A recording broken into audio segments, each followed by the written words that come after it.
mu mel ni wax nga ko léegi le cas de Ousmane Sonko levée de fonds de Pastef pour financer le Nemmeeku Tour mu mel ni Ousmane Sonko jot na dajale ci lu tolloog 125,8 millions de francs CFA en quelques heures mu mel ni ginnaaw loolu it gis nañ le ministre de l'Intérieur daal di génn xaatim benn communiqué pour wax ni que bu moytandikuwul rek dinañu dissoudre parti Pastef boobee. bah c'est léegi luy crime bi laa bëgg a xam.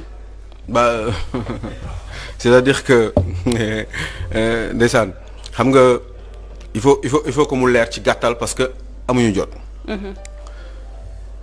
waa Pastef dañu jël dañuy def seen i campagne yu nemmeeku boobu. pour wut ay fonds pour mën a dundal parti.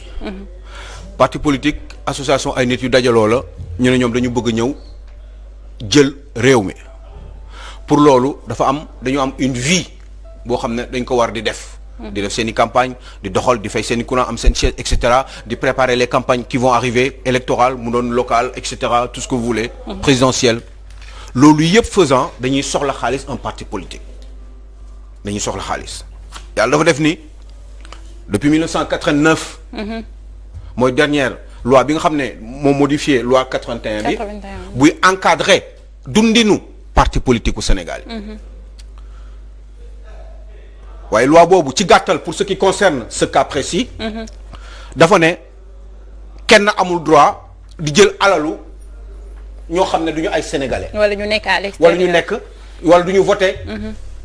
wala du ñu voté Sénégal. des étrangers c'est-à-dire même ñoom. yamul ñu bindee seen communiqué sax ça pose problème. non yamul étranger. parce que loi 89 bi. dafa mës a wax ni képp koo xam ne voté wul Sénégal. amul droit. bokk ci ñooñi. ku voté wu Sénégal. sénégalais boo xam ne sénégalais. ku nekk à l'étranger. amul droit joxe xaalis parce que sénégalais bi nekk à l'étranger bi mu commencé di voter Sénégal je crois que c'est après la loi 99 je crois que c'est en 92. d'accord xam nga yaa ngi may suivre. d'accord. donc forcément d'abord ñooñu. à la base amuñu droit. voter amuñu droit yónnee xaalis parce que. loi 89 bi ba tey kenn modifié wu ko pour ñooñee commencé di voter après 92 parce que sénégalais de l'extérieur avant daanuñu voter. mais Aliou Sow kon loi boobu dafa war a obsolète. mais si désuète totalement. parce que dafa war a ñëw dañ ko war a defaraat. voilà pour ñuy déglu. léegi problème moom mooy loolu dañ ko war a lijjanti d'abord. foofu faay am na fa il faut ñu lijjanti loi bi. léegi problème moom mooy au-delà de ces sénégalais là sénégalais yi kese en général pour arriver au pouvoir du cotisation kese moo lay jox nguur.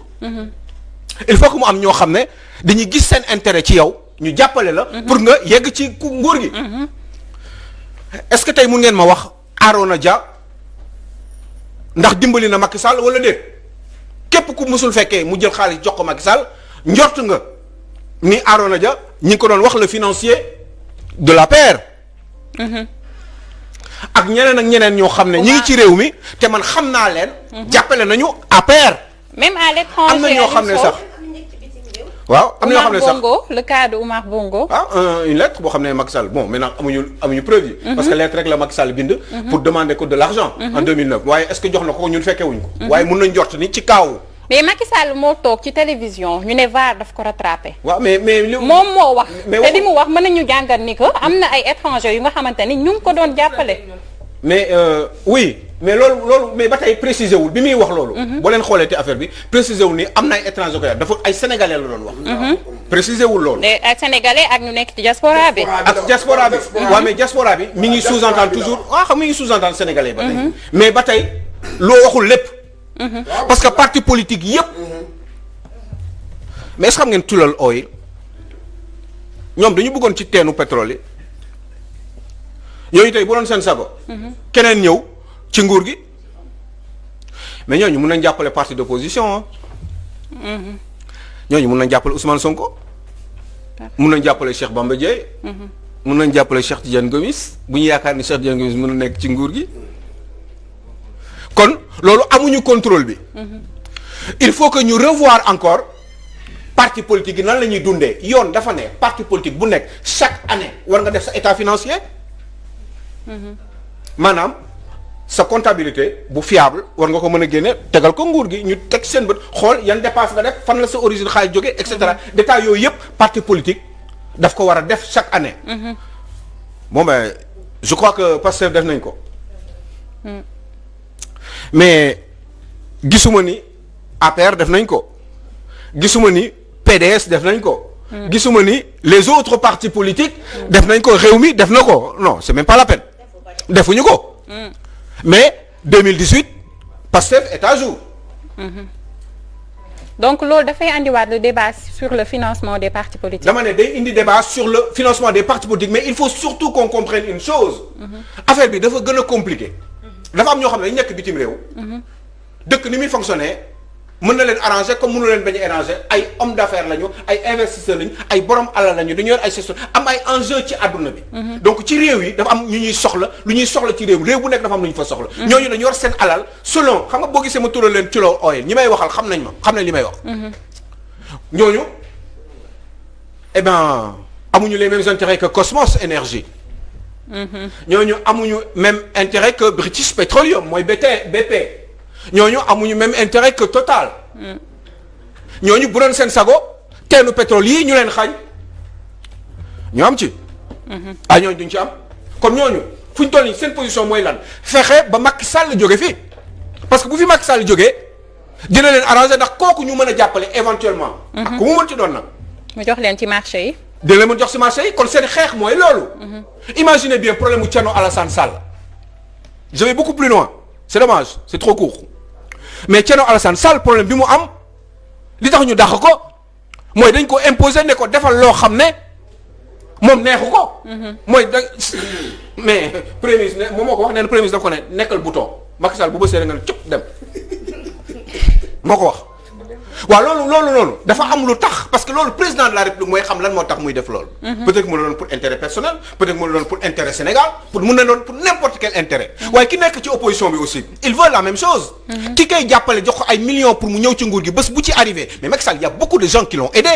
mais est-ce que xam ngeen am na ñoo xam ne jàppale nañ Macky Sall ay sénégalais peut-être ay étrangers parce que tey jii nii ku mel ni Cheikh Tidiane Gomis mun na nekk et français et sénégalais.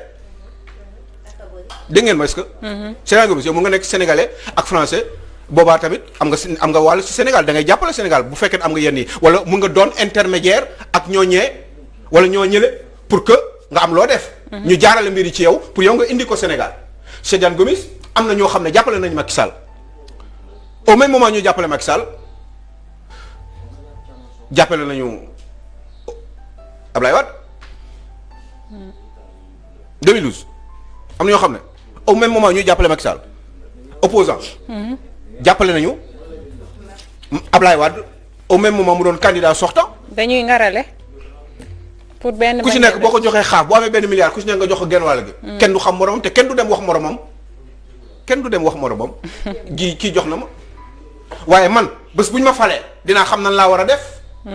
kon ñoom Sonko bu fekkee ne récupéré na xaalis bii légalement.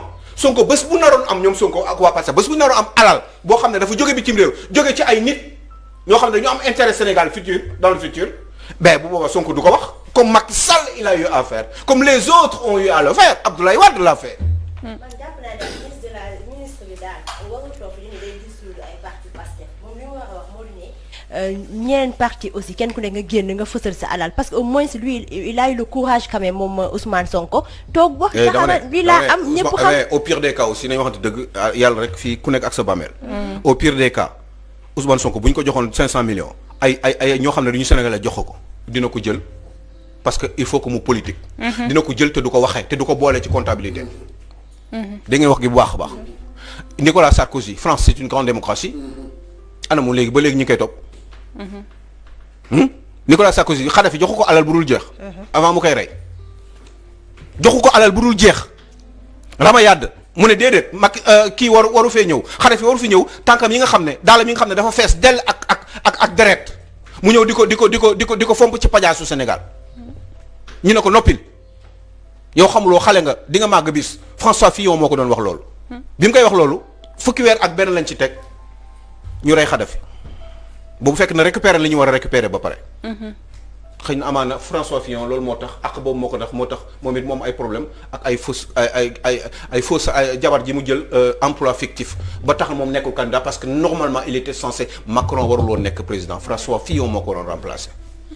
waaye xëy na ak boobu moo ko dal aussi parce que c'est un jeu de poker dama ne loolu mënuñu ko contrôler ce n'est pas vrai. te Mais Macky Sall même ci Aliou boppam Sow. Antoine Diome ci boppam xam na ni loolu. même mënuñu ko Antoine contrôler. Diome man mën naa ne duñ ko incriminer à 100% parce que quoi que l'on puisse dire loi bi mu convoqué loi bu am la bu existé la li ñu war a wax kay mooy ñu réactualiser waat yëf yi ñu jëm ko contractualiser ak li nga xamante ne moo di xew-xew jamono parce que yaa ngi wax léegi information boobu c'est à retenir que autant sénégalais yi nekkoon à l'extérieur mënuñu voter. waaw alors bu fekkee léegi mën nañu voter il faut ñu gën leen impliquer ci yëf mujj yi. bi 81 la woon d'abord ñu modifié ko en 89. mais 89 après moment boobu ñu def loi bi Sénégal yi daan ñu voté de l'extérieur daan ñu voté. C'est un élément de Sénégal yi taille. de l'extérieur yooyu nekk bitim réew. ñooñu nu ñuy def. te il faut ñu participer mais il aussi. faut ñu participer ñi ngi voté te ñoom il faut ñu dugal xaalis. Bien sûr. bu fekkee ni Pastef la ñu faral mais Macky Sall taxaw na ci télé bi loolu wax na ko démb. ci këyit VAR boobu ñu ko tegal. wax na ko nee na am na ñoo xam ne ci sa subarab dañu may dimbali. ñëpp xam nañ ni waa Gabon dimbali ko ñëpp xam nañ ni quelqu'un comme un Sénégalais de l'extérieur qui s'appelle Arona Dia a aidé Macky Sall. waaw léegi lan mooy mbir mi.